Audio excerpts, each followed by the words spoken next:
Nah, jadi kayak gitu tadi, sharing tentang culture di Australia.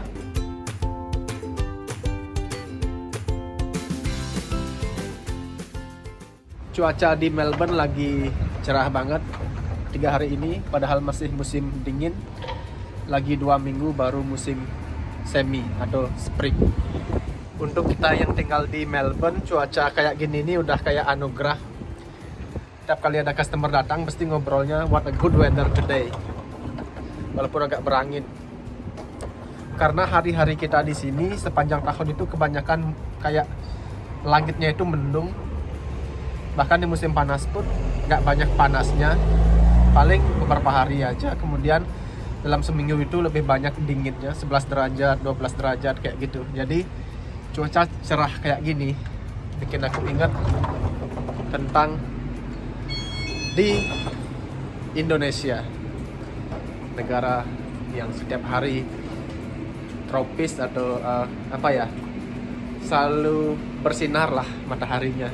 Nah, itu tentang gimana cuaca di Melbourne. Kemudian ada satu lagi culture yang menjawab pertanyaanku semasa kecil tentang hubungan mertua dan menantu orang barat.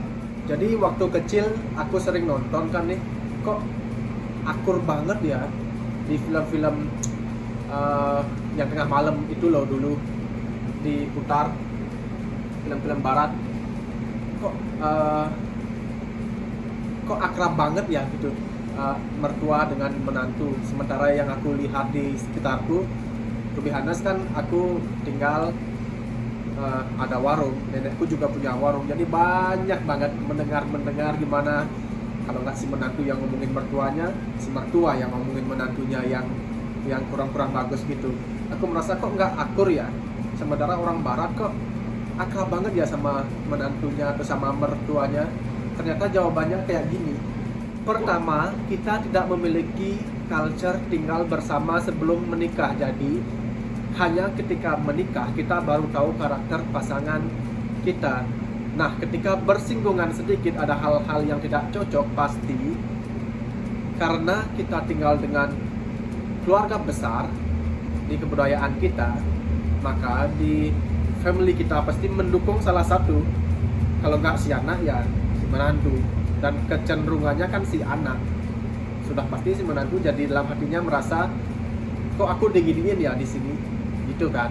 Si mertua juga berpikir dasar, misalkan seperti itu. Nah, itu tadi sebenarnya sudah alasan kedua, selain daripada karena kita tidak memiliki culture tinggal bersama sebelum menikah, juga karena kita tinggalnya setelah menikah dengan keluarga besar. Jangankan dengan orang banyak, dengan diri sendiri aja kita sering bersinggungan, berpikir, apalagi dengan orang lain ya, yang memiliki kebiasaan yang berbeda, kemudian cara pemikiran yang berbeda. Nah, pasti gesekan itu terjadi. Nah, ternyata dua itu tadi jawabannya dari pertanyaanku dari semasa kecil. Mereka, menantu dan mertua orang barat, bisa akrab karena pertama satu, mereka memiliki culture tinggal bersama sebelum menikah. Jadi get to know each other sebelum akhirnya ke jenjang yang lebih resmi, jadi bisa menyesuaikan. Kemudian ada culture nomaden, di mana orang berpindah-pindah dan orang tua di sini tidak ingin selamanya babysitting anaknya atau mengawasi anaknya dan selalu bersama. Umur 18 itu mereka udah disuruh ngekos sendiri, cari tempat sendiri, mandiri, seperti itu. Makanya kayak contohnya customer langgananku di sini yang juga merupakan tetangga di apartemen di kamar sebelah. Aku lihat bapaknya datang. Dia bilang, ngelihat nggak ada bapak-bapak di depan dia. Kemudian itu bapakku, dia mengunjungi cucunya gitu. Jarak tinggalnya bahkan cuma 3 kilo.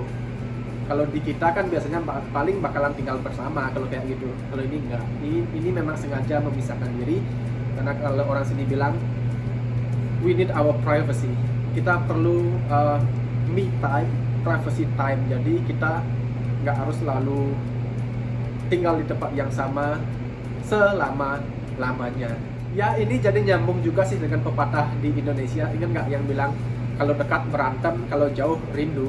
Ya, ini diterapkan di sini. Makanya mereka tinggalnya terpisah-pisah, jadi kan nggak sering berantem, jadi saling merindukan di setiap waktu, jadi lebih bahagia. Nah, jadi kayak gitu tadi, sharing tentang culture di Australia. Tidak ada yang salah dari kedua culture yang berbeda tadi. Cuman hal-hal yang baik bisa kita tiru dan kita adaptasi sesuai dengan adat ketimuran kita, misalkan di Indonesia. Kalau ada yang baik diambil, kalau ada yang memang tidak bisa diselaraskan, jangan. Ini cuma sekedar sharing. Semoga bermanfaat. Sampai jumpa di Melbourne.